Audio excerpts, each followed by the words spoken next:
What's up, guys? Welcome to the video. Today I'm going to be giving you 5 college football teams that could potentially shock the world and make the playoff next year. We almost saw it this year with teams like LSU, Oregon, Tennessee, USC. TCU actually made the playoff this year and nobody really thought that was going to happen. So just goes to show you that there are teams like this that happen every year that almost get there. So here are my teams that could possibly get there next season that would pretty much shock the world. This is another college football video, so if you like these, just like and subscribe to the channel. And here are my 5 teams.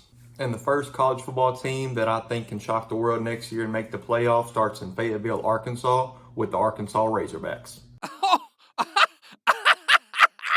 No, I'm just kidding. We got a lot to do in Fayetteville before we start talking about playoffs. This offseason hasn't been the best to us. We lost our defensive coordinator, Barry Odom, to UNLV, picked up Travis Williams from UCF, lost Kendall Browse to TCU, and then we replaced him with Dan Enos, a guy who knows the Razorbacks, who knows Sam Pittman. So I'm pretty confident in that. Lost a lot of players in the transfer portal, but we actually gained a lot back. I think we're top 15 in the transfer portal right now. We got KJ coming back. We got Rocket Sanders coming back. So I'm pretty confident in 2023 that we'll have a better season than last year. This was pretty much just an excuse for me to talk about Razorback football for 45 seconds, though. The first team that I think has a shot are the LSU Tigers. Now, LSU might not be surprising because of the year they had last year. But let's be honest, LSU overachieved. There was no way this team should have had 10 wins last season. There's absolutely no way they should have been in the SEC championship, but that's just how good they were. That's how good Brian Kelly was in his first year, and it goes to show you how great of a season they had last year. They started off 0-1, and many people expected that to be type of the season, kind of the season for them, maybe 8 wins at most, but this team shocked everybody, beating Alabama. What a game that was, dominating Ole Miss, then getting to the bowl game with Purdue and absolutely murdering them. But they ended up losing to Texas A&M last week of the season, and it this is crazy to say, but it really hurt their playoff chances, because if they would have beat A&M, they would have had a shot at the playoff if they would have beat Georgia in the SEC championship the next week. But I know that's a tough task. But it's just crazy that Brian Kelly actually had his team in position in his first year to make the college football playoff and go to the SEC championship, which nobody expected him to do. But for the 2023 season, I think LSU has all the tools in the making. The quarterback situation is kind of strange. It was very strange at the beginning of the portal season. Walker Howard left, I think 4-star Walker Howard, and he went to Ole Miss. And then they have Nussmeier, who, if you watched the SEC championship game at all, you saw that he could launch that thing. His accuracy was on point, and there's a big reason why LSU scored 30 points that day, because Daniels was out with an ankle injury. But Daniels, he was their quarterback all season last year, kind of their game manager, and he doesn't make very many mistakes at all. On the other hand of that, he doesn't take a lot of big risks. You might not be surprising because of the year they had last year.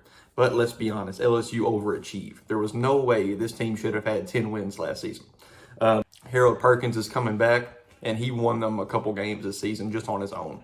The Alabama game, he changed the whole complexity of that game when he was able to quarterback spy Bryce Young. And most linebackers cannot keep up with Bryce Young's speed out of the pocket. And the way he was able to do that really helped LSU in that game, obviously. Also, the next week at Arkansas, the next week at Arkansas, he single-handedly won them that game, causing some fumbles, some sacks. He did everything that day. So Harold Perkins is a monster, and I can't wait to watch him again this season. Also, Demario Tolan was a freshman linebacker last season. He came back for his sophomore season.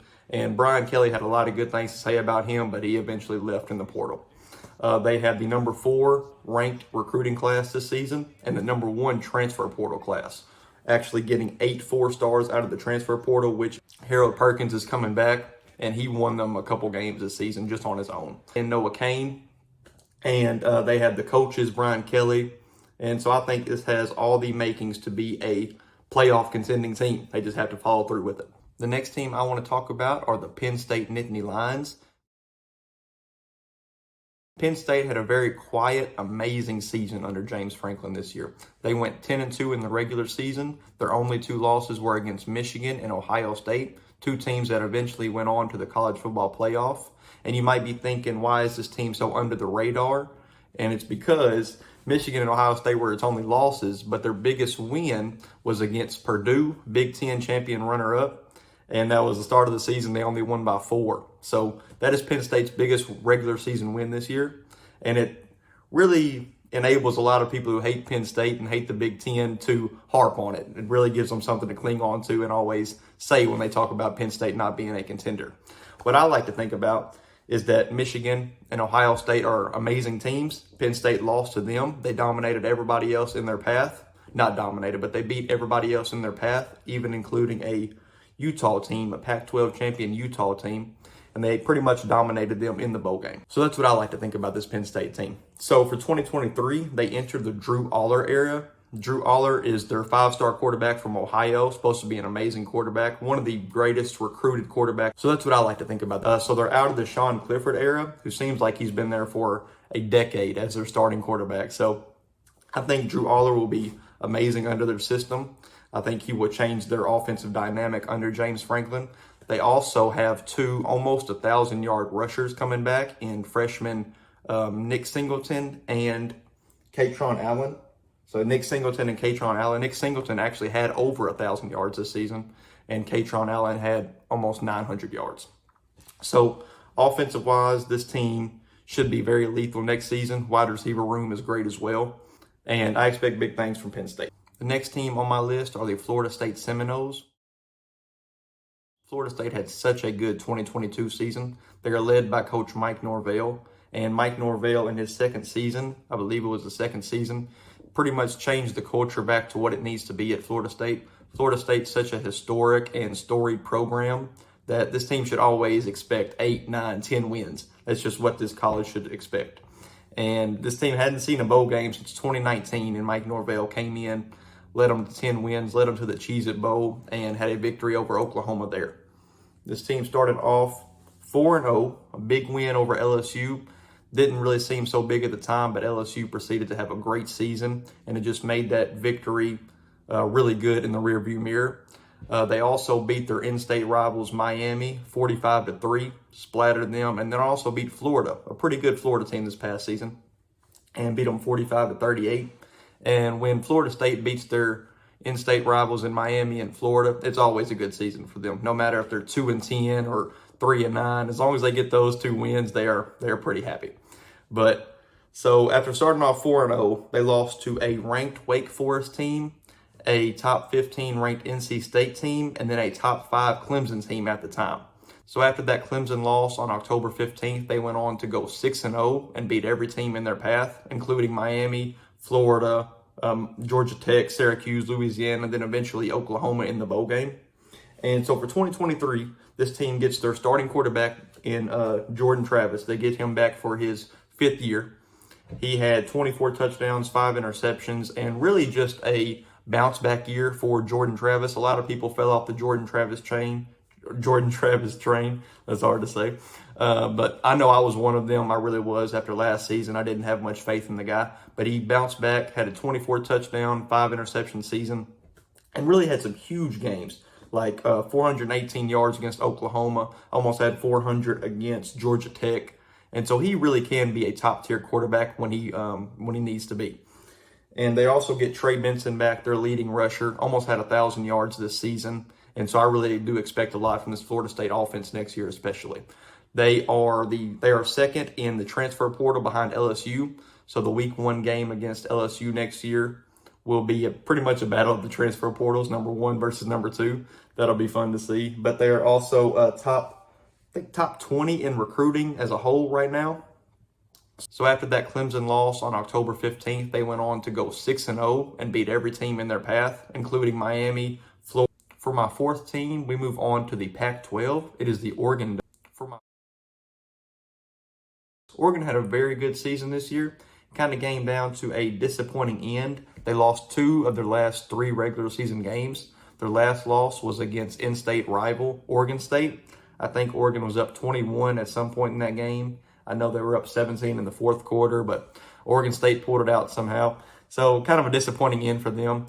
But they did end up beating North Carolina in the Holiday Bowl, a game where they were down 2 possessions in the 4th quarter, and they ended up winning by 1 point. So a good farewell for the season.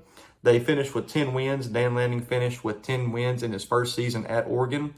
They had a lot of turnover last year's offseason with Mario Cristobal heading to Miami after 3 seasons at Oregon. So for them to come back and rattle off 10 wins says a lot for Dan Lanning and what he can do for that program eventually. Most college football fans, most casual college football fans, wrote Oregon off the first week after losing to Georgia. They lost 49-3, kind of a splattering, and I expected it to be a really good game between top 12 matchup, might have been a top 10 matchup at the time. But after losing to Georgia, this team went on to win 8 straight, and if they would have won out, which I know is hard to do, they would have made the college football playoff, and that's such an awesome feat for an Oregon team, especially under a first-year head coach.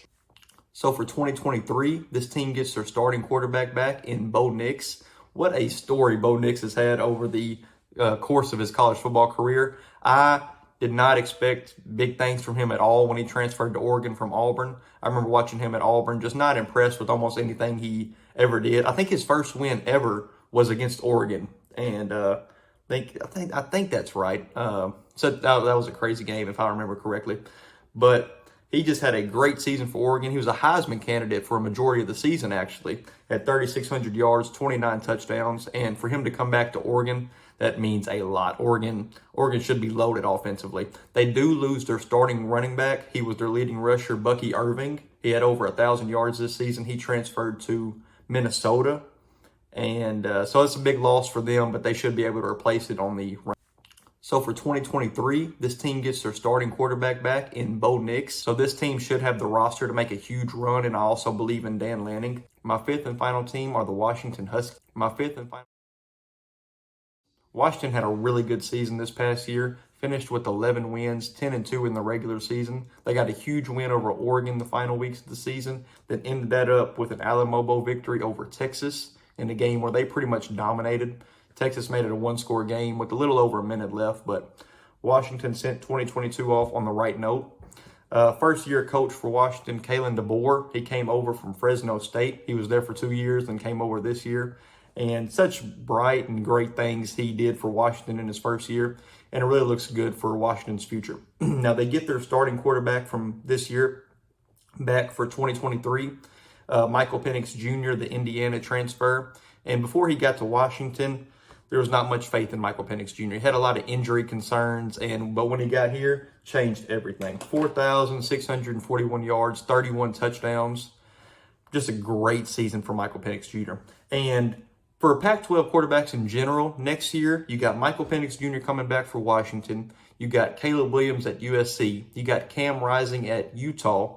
You got Bo Nix at Oregon. You got DJ Uyunglele for Oregon State. Then you have Dante Moore, the 5-star recruit, going to UCLA. And I'm probably forgetting somebody. You got Jaden DeLora at Arizona. And I think I got everybody. Colorado, you get Shadur Sanders. So, man, Pac-12 quarterback is just stacked next season. And so if you're just a really big offensive fan and you want to watch some quarterbacks, high-level quarterbacks go at it, probably future NFL quarterbacks go at it, just tune into the Pac-12 next year.